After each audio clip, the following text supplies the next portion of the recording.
tal você separar um minuto para glorificar o nome dEle? Para dizer: Deus, eu te adoro. Para dizer: Deus, eu sei que o Senhor nunca falhou, não vai falhar comigo. Eu sei que o Senhor não mudou. Eu sei que o Senhor continua o mesmo ontem, hoje e o será eternamente. Tu és o meu Deus, o Deus que livra, o Deus que cura, o Deus que abre portas, que providencia sair não existir. Mas o Senhor é esse Deus, e o Senhor não mudou. Os nossos olhos estão postos em Ti, a nossa fé está posta em Ti.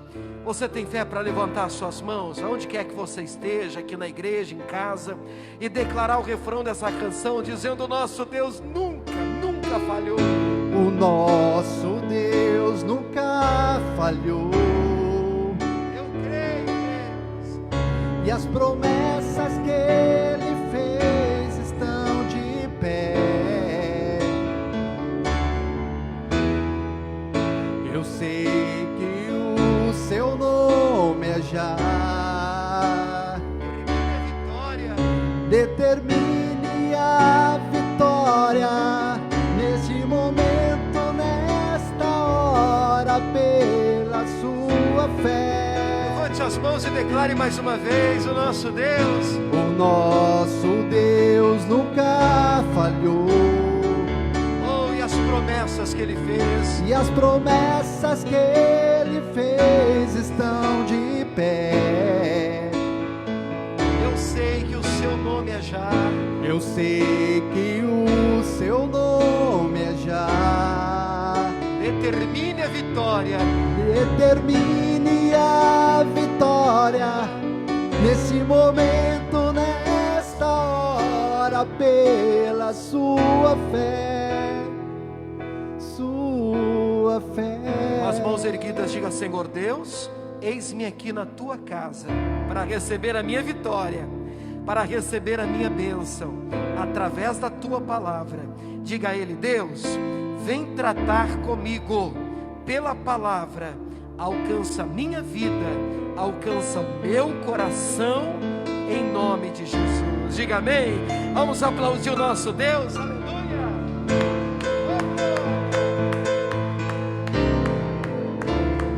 Glória a Deus. Boa tarde, povo de Deus. Pode sentar em nome de Jesus. Pessoal de casa, boa tarde também. E linda essa canção, né? Esse refrão já é uma mensagem de Deus para você, seja você em casa, seja você aqui na igreja. E diz: o nosso Deus nunca falhou. Eu lembro da primeira Bíblia que eu ganhei. A primeira Bíblia que me deram foi uma Bíblia de estudo Thompson, muito antiga, e foi aqui em Cuiabá que eu ganhei essa Bíblia, né? E eu fiz questão de escrever bem na capa da Bíblia assim: a Bíblia diz, eu creio e pronto. A Bíblia diz, eu creio e pronto. E me lembro de estar ouvindo um pregador, um pastor nosso, ele estava dizendo o seguinte: olha, gente, Deus nunca falhou com ninguém. Imagina, se Ele falhar com você, a gente vai ter que pegar a última folha da Bíblia e escrever: mas com a Joana foi diferente, mas com o seu Zé foi diferente. E isso não vai acontecer.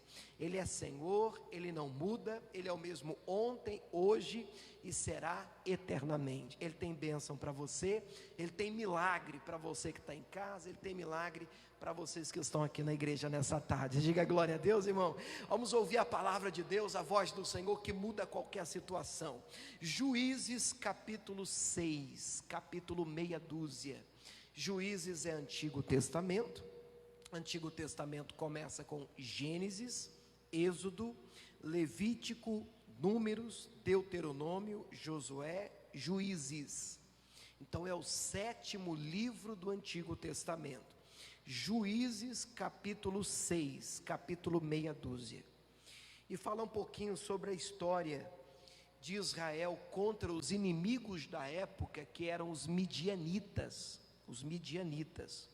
Diz assim o versículo 1: porém, os filhos de Israel, entenda filhos de Israel aqui, o povo de Deus, né? Se coloque no lugar aqui do povo de Deus. Você hoje também é, entre aspas, um filho de Israel.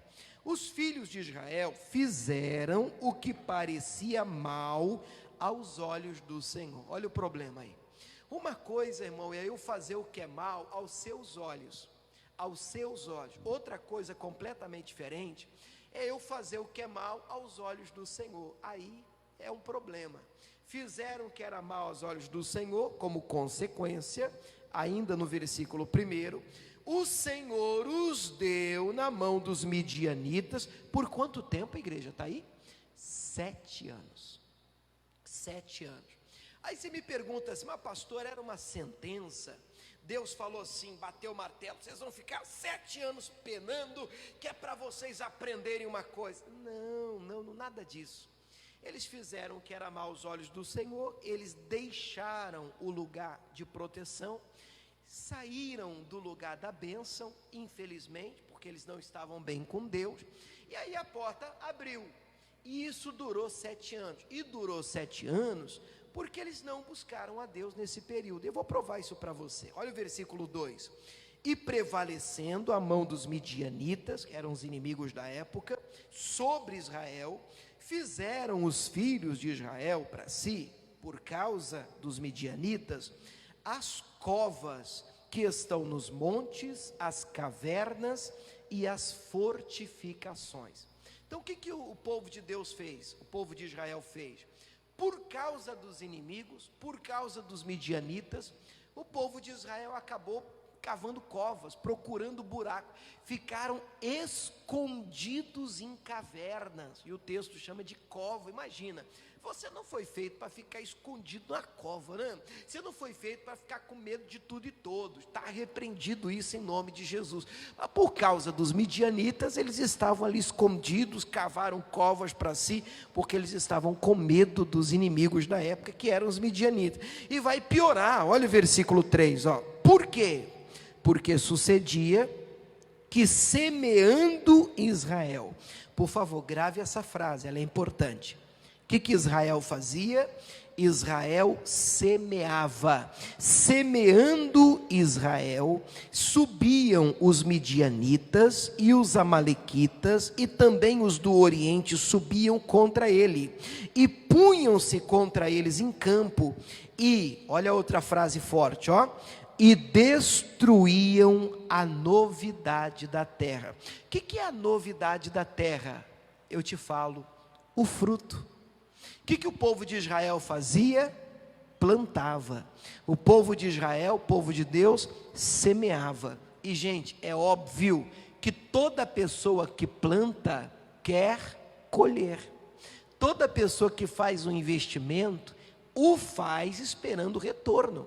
Toda pessoa que aplica sua energia em algum lugar, em alguma coisa, num projeto, essa pessoa não faz isso simplesmente, não tem nada a fazer, estou aqui plantando, mas assim, se não nascer não tem problema. Como assim não tem problema? Todo mundo planta para colher, e nós queremos colher os frutos, a novidade da terra. Mas o que os midianitas faziam? Olha que coisa do diabo, que isso aqui é um princípio, é uma ação que a gente percebe nos dias de hoje, não do mesmo jeito, mas tem um princípio aqui. Plantamos, e na hora de colher, eles plantavam, e na hora de eles colherem a novidade, o fruto da terra, vinham os inimigos, os midianitas, e junto com os amalequitas, com a turma do mal, né?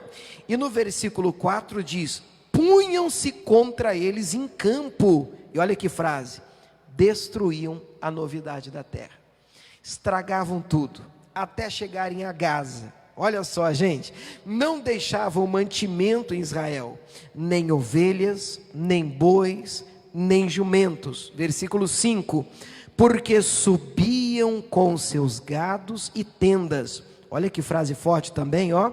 Vinham como gafanhotos. Gafanhoto, irmão, é sinônimo de praga.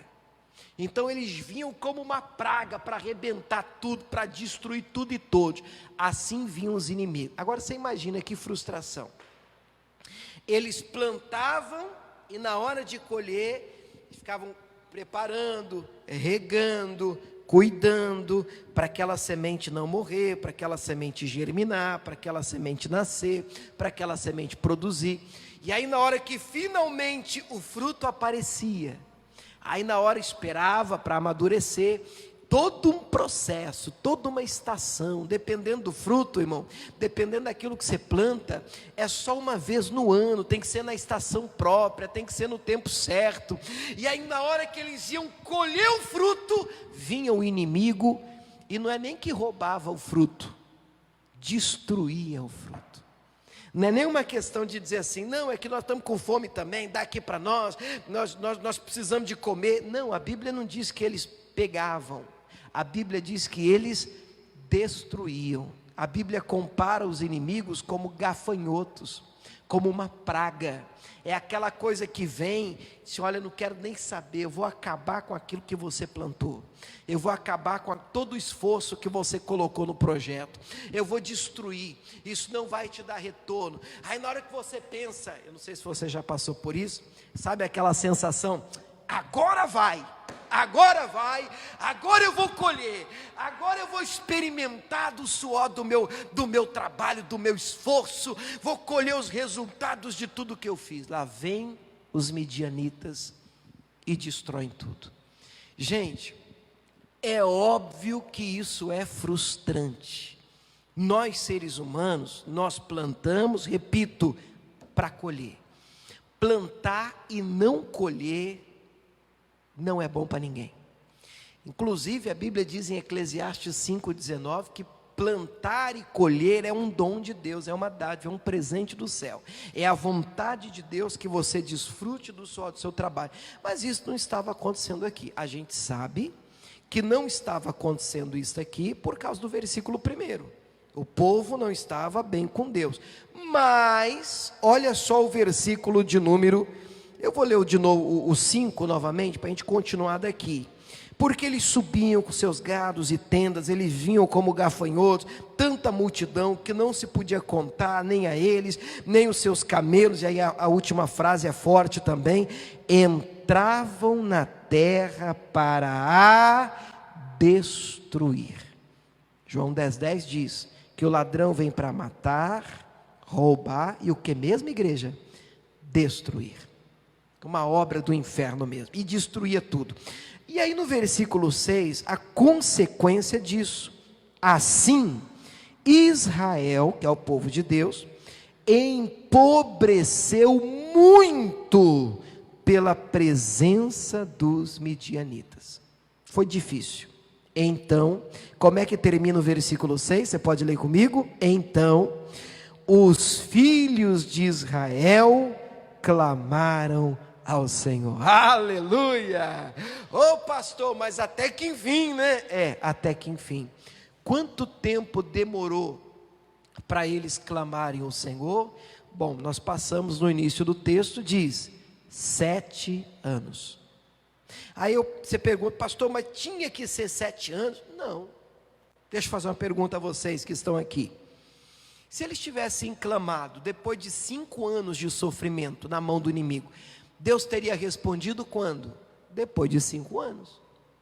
Se eles tivessem clamado depois de 4 anos, quando é que teria vindo a resposta? Depois de 4 anos.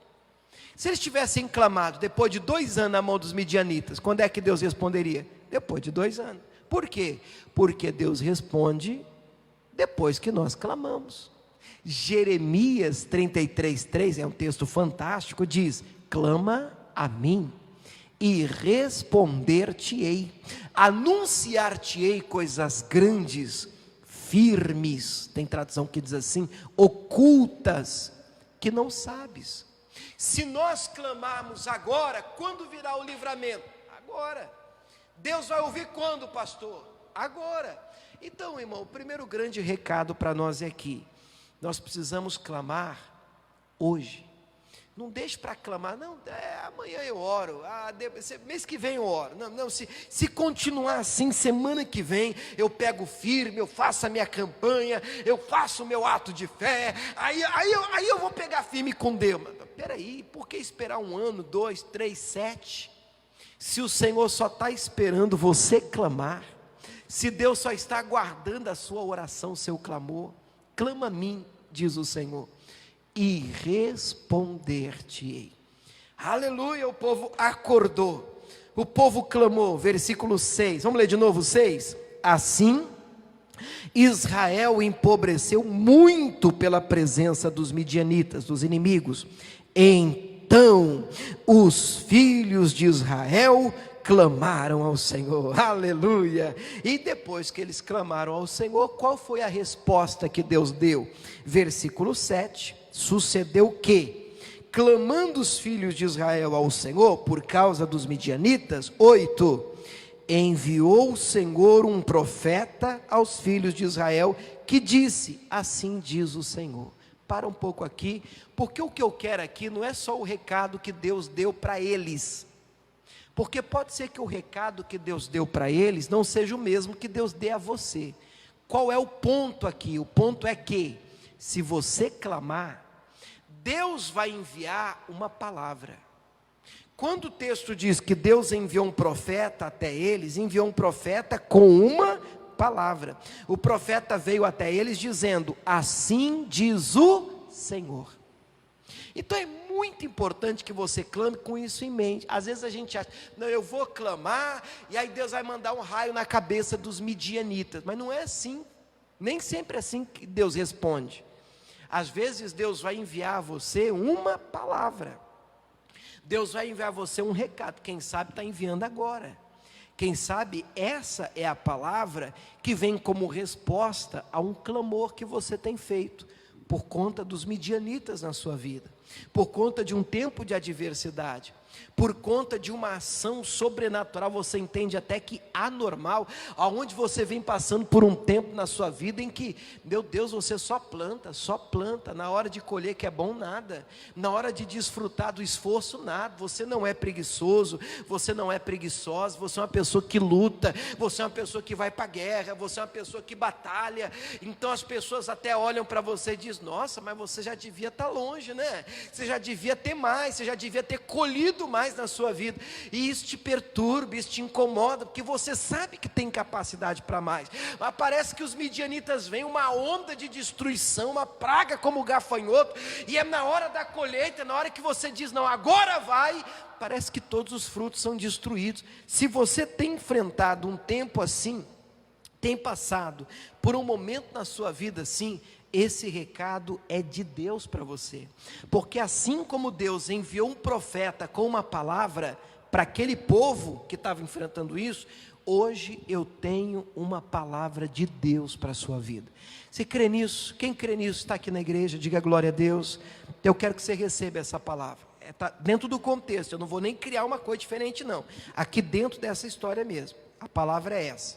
Pula para o versículo 11, pula para o 11. Então o anjo do Senhor veio, assentou-se debaixo de um carvalho que está em Ofra, que pertencia a Joás, e Gideão, seu filho, estava malhando o trigo no lagar. Para quê? Para o salvar dos midianitas. Presta muita atenção, isso aqui é importante agora.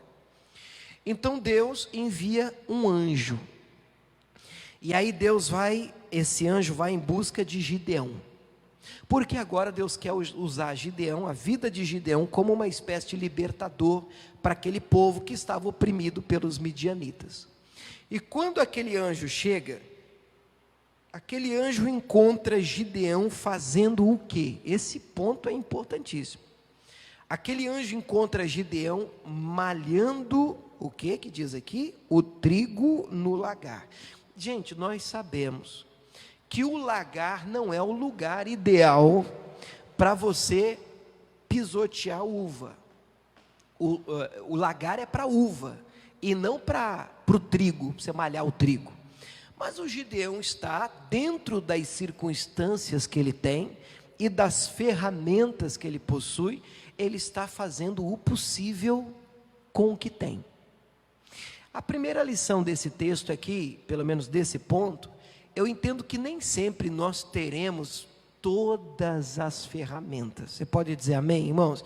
Nem sempre nós teremos todas as condições favoráveis para malhar o nosso trigo, para resolver as nossas batalhas, para vencer as nossas lutas. Nem sempre nós teremos todas as condições, mas com aquilo que a gente tem, nós precisamos fazer o nosso melhor e não desistir. E aí, o ponto que eu acho mais importante, e é o que eu quero destacar na mensagem de hoje: o anjo encontra Gideão lutando. Quando eu digo lutando aqui, não é guerreando, né, fisicamente. Lutando é a expressão para dizer trabalhando, plantando, ainda semeando. Depois de quanto tempo? 7 anos nas mãos dos midianitas. Deixa eu explicar uma coisa para vocês. Eu disse a vocês que plantar, a gente planta para colher. E depois de um tempo plantando sem colher, e dependendo até do que você estiver plantando, tem semente que é uma vez por ano. Tem a estação certa para você plantar. Senão você não consegue colher. Agora imagina a cena. Primeiro ano, foram 7, plantando sem colher. Os midianitas vinham e destruíam o fruto. Imagina comigo, primeiro ano, eles plantam, está todo mundo animado, vamos colher, em nome do Senhor, vai dar certo, vai dar certo. Na hora de colher, o que acontecia? Primeiro ano, o que aconteceu? Os inimigos vieram e destruíram todos os frutos. Passou, não deu, talvez um já tenha desanimado, não adianta, plantamos. Aí alguém mais atrevido, não, mas vamos tentar de novo, né? Vamos plantar mais uma vez, ou então mais um ano, esse ano vai dar, né? Em nome do Senhor vai dar. Plantaram mais, segundo ano agora. Na hora que eles plantam, na hora de colher, o que acontece de novo? Os midianitas vêm e destroem tudo, todo o fruto. Segundo ano. Agora eu já imagino comigo que um ou outro já tenha desanimado geral. Já são 2 anos, tentando colher, tentando desfrutar do seu esforço. Terceiro ano, um ou outro já, esse ano eu não vou plantar, não adianta, não resolve, porque quando a gente começa a plantar, começa a se esforçar e a coisa não anda, bate um desânimo. O desânimo tenta rondar o coração da gente. E aí eu imagino que o outro já diz, não vou nem plantar esse ano, não adianta, já são 2 anos plantando, não colhendo. Aí um ou outro pode até ter dito, não, mas esse é o terceiro ano, vamos tentar, esse ano vai dar. De novo, os midianitas vieram e destruíram todos os frutos. Quantos anos? 3 agora. E assim foram 4, 5, 6 e 7 anos tentando, e na hora de desfrutar do fruto, nada. E aí a grande virtude que eu enxergo em Gideão, e esse é o ponto principal do recado de Deus para você hoje, é que depois de 7 anos, eu tenho certeza, muita gente já havia desistido, menos Gideão. Nós não podemos desistir de continuar plantando, semeando, tentando. Eu quero falar com vocês rapidinho, nesses minutos que faltam, sobre a bênção da persistência, da perseverança, de não olhar para trás, de continuar lutando, de continuar tentando, de não desistir, de não desfalecer. Colossenses 4:2, há um texto fantástico, e nós vamos ler aqui no telão que a gente ganha tempo. Colossenses 4:2 diz assim: perseverai em oração, velando nela com ação de graça. O texto está dizendo que nós precisamos orar com persistência, precisamos perseverar nisso. Você percebeu? A Bíblia não está dizendo que é uma coisa que você tem que fazer de vez em quando, que é uma coisa que se você já fez uma vez, às vezes a gente vai falar com alguém, a pessoa diz, pastor, eu até já orei uma vez sobre isso aí. Não, oração não tem nada a ver com eu já orei uma vez sobre isso aí. A oração aqui é persistente, eu tenho que perseverar nisso. Assim como Gideão, o anjo encontrou ele malhando trigo, tentando, esse ano vai dar certo, esse ano eu vou salvar, esse ano eu vou conseguir provar do fruto, esse ano eu vou esconder o fruto dos midianitas, esse ano eu vou salvar o meu fruto, eu não desisti. Muitos já tinham desistido, Gideão continuava tentando. Amém ou não amém? Quem está entendendo, diga glória a Deus. Lucas capítulo 18. Vamos dar uma olhada na bênção da persistência. O que é a bênção da perseverança? Lucas capítulo 18, palavras do nosso Senhor Jesus. Versículo 1. Lucas 18, 1. Diz assim o texto.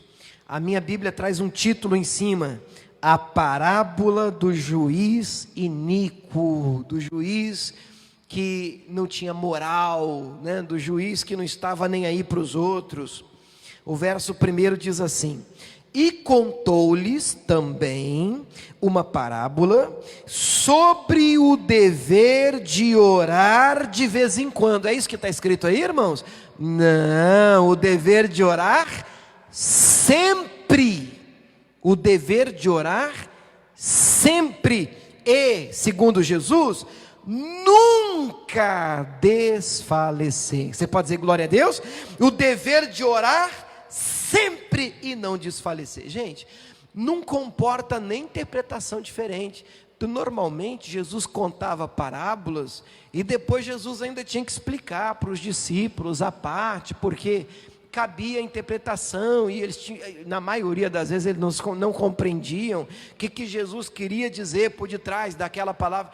Aqui não, aqui a parábola já começa com a explicação daquilo que vem.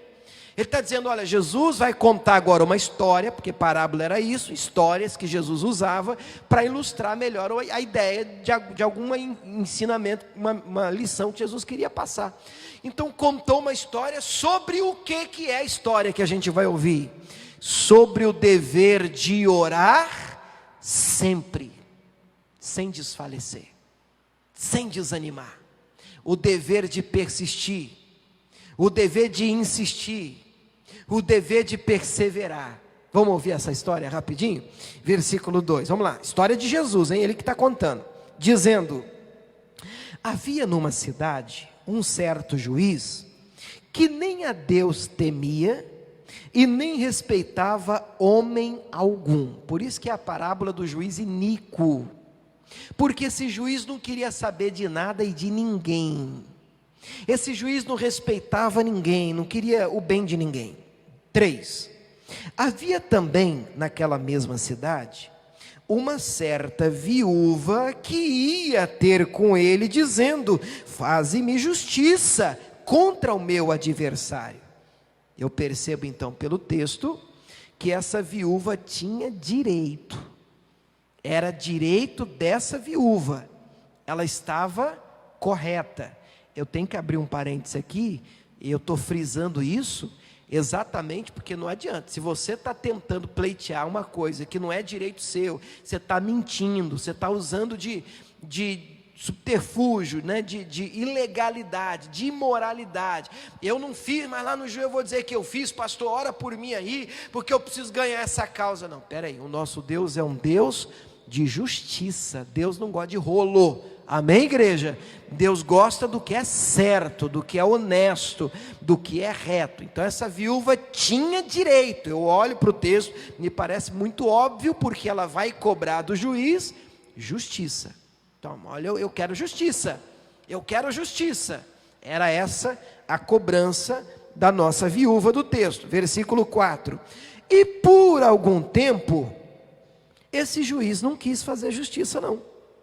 Mas depois disse consigo mesmo: ainda que eu não temo a Deus e nem respeito os homens, todavia, como esta viúva me molesta, me importuna, me enche a paciência, hei de fazer-lhe justiça, para que enfim não volte e me importune muito.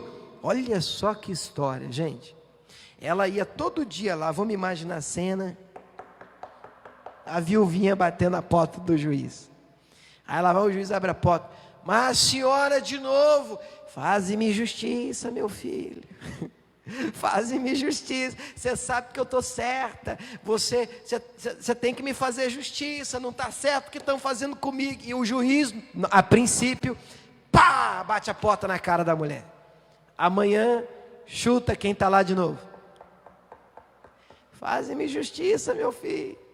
Semana que vem, mês que vem. Rapaz, esse homem não aguentava mais. Esse juiz que não temia a Deus, que não é crente, que não é convertido, que não é justo, mesmo assim, sendo um juiz ruim, um juiz mau, esse juiz pensou: eu vou resolver logo o problema dessa senhora, dessa viúva. Não é porque eu gosto dela não, não é porque eu sou honesto, é porque eu não aguento mais ver essa mulher me importuna todo dia, ela enche minha paciência. Eu vou resolver o problema dela logo, eu vou julgar a causa dela logo, eu vou resolver a vida dela logo. Para quê?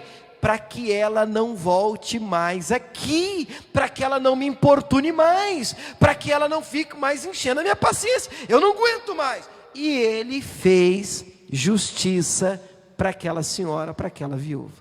Aí vem Jesus, irmãos, no versículo 6, e diz assim: disse o Senhor: ouvi o que diz o injusto juiz. Presta atenção, o juiz da parábola, da historinha aqui, é um juiz injusto. Agora deixa eu perguntar para você que está aqui na igreja, ó, o nosso juiz, o nosso, é injusto? Não, o nosso juiz é justo, o nosso juiz é justo. Aí vem Jesus e diz, ó, ouviu o que diz o injusto juiz. 7, e Deus não fará justiça aos seus escolhidos, que clamam a Ele de dia e de noite, ainda que tardio para com eles? Gente, que texto fantástico. Olha a conclusão que Jesus conta essa história e diz: se um juiz que não presta, se um juiz que não quer saber do bem dos outros, que é injusto e imoral, se deixou vencer pela persistência, fez justiça graças à insistência daquela viúva, imagina o nosso juiz que é justo, imagina o nosso Deus que é santo, imagina Ele, se Ele não fará justiça aos seus escolhidos, que clamam a Ele dia e noite, que insiste na oração, que estão no quarto, que estão de joelhos dizendo: Deus, justiça, Deus, Deus, Deus, Deus, Deus, Deus, está ali malhando trigo. Vocês estão entendendo a palavra, irmãos? Está ali malhando trigo no quarto, está ali malhando trigo na igreja, está ali malhando trigo lá dentro do banheiro, você está ali de joelho dobrado para ninguém da família ouvir, porque só você é de Jesus na casa, e você está ali: Deus, faz-me justiça, Deus, contra o meu adversário, meu Deus não é justo, meu Deus eu trabalho, meu Deus eu sou esforçado, meu Deus eu quero colher, eu quero colher, eu quero colher, eu quero colher.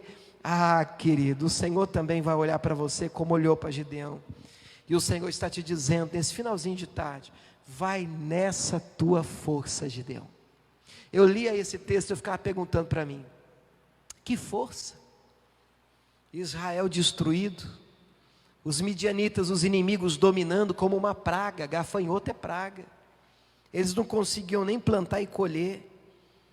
Gideão, ele mesmo diz da boca dele, da família mais pobre, uma pessoa que não teria condições, humanamente falando, de resolver nenhum tipo de conflito, mas Deus olha e vê força nele. Mas que força, pastor? Na minha opinião, igreja, e para você que está em casa, a persistência, a perseverança, a força de vontade, é uma das maiores forças que o ser humano tem. Não desista. Você pode não ter todas as condições ideais, e dizer assim: ah, pastor, como é que eu vou salvar a semente? Como é que eu vou desfrutar de alguma coisa? Faça o melhor com o que hoje você tem. Lute, insista como essa viúva, persevere na oração, continue firme orando, porque Deus vai fazer justiça. Diga glória a Deus, gente. Agora eu quero terminar com uma pergunta, e nós vamos orar. Olha a pergunta do texto, versículo de número 8, diz assim: digo-vos que depressa lhes fará justiça. Vamos repetir a frase, vamos comigo, você que está aqui na igreja. Digo-vos que, como é que é? Depressa lhes fará justiça. Então Deus quer fazer justiça na sua vida quando? Depressa. Agora, qual que é a pergunta? Vamos continuar? Qual que é a pergunta? Quando, porém, vier o Filho do Homem, porventura achará fé na terra? Pergunta forte. Pergunta muito forte. O anjo veio a Gideão depois de 7 anos, quando o povo resolveu clamar. Não foi isso, irmãos? Depois de 7 anos o povo clamou, o anjo veio. E a pergunta que Jesus faz no final da história é: quando o Senhor vier, Ele vai encontrar você na fé? Ele vai encontrar você crendo? Obviamente, isso pode ser entendido de 2 maneiras, pelo menos. A primeira, e me parece muito óbvia, é que o Senhor, quando voltar para buscar a sua igreja, tem que nos encontrar crendo. Amém ou não amém? Quando o Senhor rasgar o céu e Ele vier buscar a igreja dele, meu Deus, eu preciso ser achado na fé. Eu preciso que Ele encontre fé na terra, encontre fé em mim, encontre fé em vocês, encontre fé em você que está nos acompanhando. Quando o Filho do Homem vier para nos buscar, tem que nos achar crendo, em nome de Jesus. Amém ou não amém, irmãos? Agora, a segunda maneira de entender isso, e me parece importante também, é que quando o Senhor nos visitar para nos abençoar, enviar o anjo dele, como enviou para Gideão, quando ele vier com uma resposta, com uma vitória, com uma bênção, ele tem que te encontrar na fé, ele tem que te encontrar acreditando. Agora, quantos anjos será que nós já não mandamos embora, hein? Vocês entenderam o que eu estou falando? Quantos anjos será que não vieram com a vitória e não nos encontrou na fé? Não encontrou a gente crendo, acreditando. Já havíamos desistido de plantar. Desistimos de continuar insistindo nisso, de colher os frutos e os resultados do nosso esforço. Abrimos mão. E porque abrimos mão, o anjo, meia volta, não vai dar. Não achei fé na terra. Vocês estão entendendo, pessoal? Ele precisa encontrar você malhando trigo. Ele precisa encontrar você crendo, acreditando, fazendo aquilo que Ele mandou você fazer, lutando, suando, se esforçando, ainda que, repito, as condições não sejam as melhores, mas o Senhor espera encontrar você crendo, fé na terra. Diga glória a Deus, irmãos. Vamos orar, vamos entrar em guerra em nome de Jesus. Você pode aplaudir o Senhor por essa palavra, dê para Ele uma salva de palmas. Fique de pé em nome de Jesus, vamos entrar em oração, em nome de Cristo. Olhe assim para a sua mão e diga: poder de Deus, entra agora na minha mão. Eu vou usar o poder, a autoridade que o Senhor tem me dado, e todo mal na minha vida, no meu corpo, nos meus caminhos, vai ter que sair, vai ter que bater em retirada, em nome de Jesus. Quem crê, diga amém. Coloque essa mão em cima de uma dor, de um mal, de uma doença. Não tem? Coloca no coração ou no alto da cabeça. Vamos entrar em guerra, pessoal de casa, a mesma coisa. Vamos lutar juntos agora, em nome de Jesus. Pai, nós entramos agora em batalha espiritual. Meu Deus, eu libero, meu Deus, esta ação, a ação de Deus, o nome de Jesus, que cura, que livra, que opera maravilhas no nosso meio, meu Deus, a partir das pessoas que aqui estão. Meu Deus, eu também acredito que o Senhor opera onde esta pessoa estiver, ainda que acompanhando a gente em um lugar distante, não importa. Meu Deus, não existe limite para o Senhor operar aqui agora. Meu Deus, o tempo, o espaço não vai impedir o Senhor de agir. Eu digo: espíritos de dores, de doenças, de enfermidades, em nome de Jesus, começa a bater em retirada agora. desde o alto da cabeça até a planta dos pés. É uma ordem que eu estou dando agora. Meu Deus, vai mandando fogo agora, Jesus, e começa a queimar. Meu Deus, começa a queimar esse tumor, começa a queimar agora esse caroço, começa a queimar agora esse nódulo que apareceu no corpo, que apareceu no seio dela, que tem tirado, meu Deus, o sossego, roubado a paz. Em nome de Jesus eu estou mandando. Isso pode orar comigo, querido. Manda embora, diga: sai da minha vida, desapareça em nome de Jesus. Meu Deus, visita aquela pessoa, aquele parente que está doente. Essa pessoa tem orado por ele, tem orado por ela. Meu Deus, aquela pessoa, meu Pai, que está cometida com problema, em nome de Jesus de Nazaré. Meu Deus, passa a tua mão ali, Jesus, desde o alto da cabeça à planta dos pés. Aonde existir o mal, aonde existir uma obra do diabo, aonde existir uma obra do inferno, eu repreendo agora e digo: sai, sai, sai, sai, sai em nome de Jesus. Toda coisa feita, toda coisa mandada, você que ganhou o nome dele, você que ganhou o nome dela, que se aproveitou de uma desavença e daquela palavra, daquela praga que foi enviada, que foi liberada. Alguém jurou essa pessoa dizendo que ela nunca seria feliz, que naquela empresa ele não iria para frente, ela não iria para frente. Em nome de Jesus, praga do inferno não prosperará, esse juízo do inferno não vai para frente, essa palavra do inferno não vai prosperar, não vai encontrar pouso.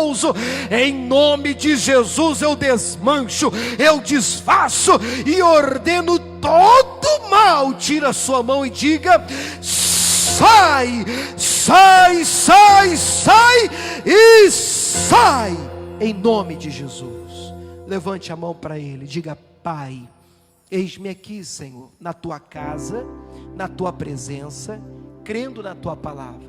Recebo a tua palavra, Deus, com gratidão, crendo nela de todo o meu coração, e lhe prometo, Deus, meu Deus, o Senhor encontrará fé aqui. Diz, você pode dizer isso para ele de novo? O Senhor encontrará fé em mim, Senhor. O Senhor vai me achar crendo, o Senhor vai me encontrar acreditando. Eu não vou desfalecer, não vou esmorecer, não vou olhar para trás, não vou desanimar, porque o Senhor está comigo. Aleluia. Levanta a sua mão para ele e diga: Pai, se Deus é por nós, quem será contra nós? Ainda com a mão erguida, deixa eu orar para o pessoal que está em casa. Pai, eu também abençoo aqueles que estão em casa, aqueles que estão acometidos com uma dor, com uma doença, com uma febre, com a Covid, seja o que for, seja livre, seja sarado, seja visitado por uma unção que te livra, que cura, que liberta, que te coloca de pé, que te restaura, em nome de Jesus. E a igreja de Cristo diga amém. Vamos aplaudir o Senhor, que Ele merece. Aleluia. Glória a Deus. Pode sentar em nome de Jesus. Abençoados de Deus, né? Pessoal, enquanto eles passam aqui na igreja os envelopes de dízimo, de oferta, o pessoal de casa está acompanhando a gente ainda. Deixa eu falar com vocês sobre doação também. Você que está acompanhando a gente em casa e é membro aqui da nossa igreja, aqui você pode passar já os envelopes de dízimo, de oferta para aqueles que estão aqui. Mas se você é membro aqui da nossa igreja, para quem não sabe, nós estamos em Cuiabá, no bairro do CPA 4, aqui no estado do Mato Grosso, na Igreja da Graça, né? E se você é nosso membro aqui, já conhece aqui o ambiente, já sabe onde nós estamos, você pode continuar ajudando, sim, pelo menos de duas maneiras. Você pode passar aqui pessoalmente, deixar sua doação, sua fidelidade, dízimos e ofertas, ou, se você preferir, como muita gente tem feito, você pode fazer a sua doação online. Você pode fazer um depósito, você pode fazer a sua transferência. As contas estão aqui no telão. Estas são as nossas contas, que inclusive estão aí na descrição da nossa live, né? Você pode depois ver nos comentários aí no Facebook, depois eu subo também no YouTube, e elas ficam aí, as contas, para que você tenha acesso aos números. Aí eu só faço um pedido a você: se você for fazer depósito, transferência, não esqueça de nos enviar o comprovante do depósito, da transferência, para o nosso controle interno aqui, para o nosso WhatsApp, através do WhatsApp nosso, que é esse aqui. O DDD é o 65, que é aqui de Cuiabá, no Mato Grosso, 65. E aí o WhatsApp é o seguinte: 99-255-2568. 99-255-2568, tá certo? Que Deus abençoe você e lhe prospere. E também, irmãos, nós, graças a Deus, temos recebido mais doações. Inclusive hoje, sexta-feira, recebemos mais doações de alimentos. E nós ainda estamos ajudando famílias, principalmente durante este período, doando alimentos, cestas básicas, sacolões.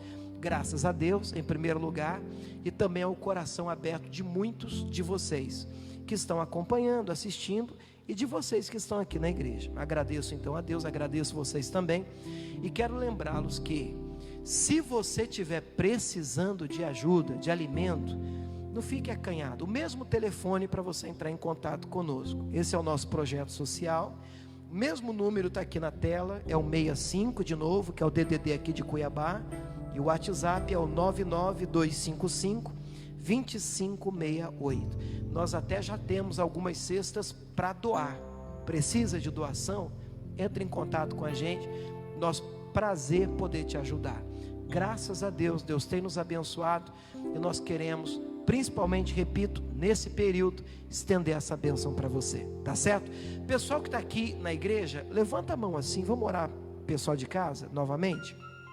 Pai, nós abençoamos todos aqueles que estão em casa, dizimistas, ofertantes, primiciantes, aqueles que estão fazendo um voto online e aqueles que estão ajudando o projeto social. Em nome de Jesus, sejam todos abençoados. De uma maneira especial eu oro e abençoo todos vocês em nome de Jesus. A igreja diga amém e graças a Deus. Vamos aplaudir Jesus? Ele merece?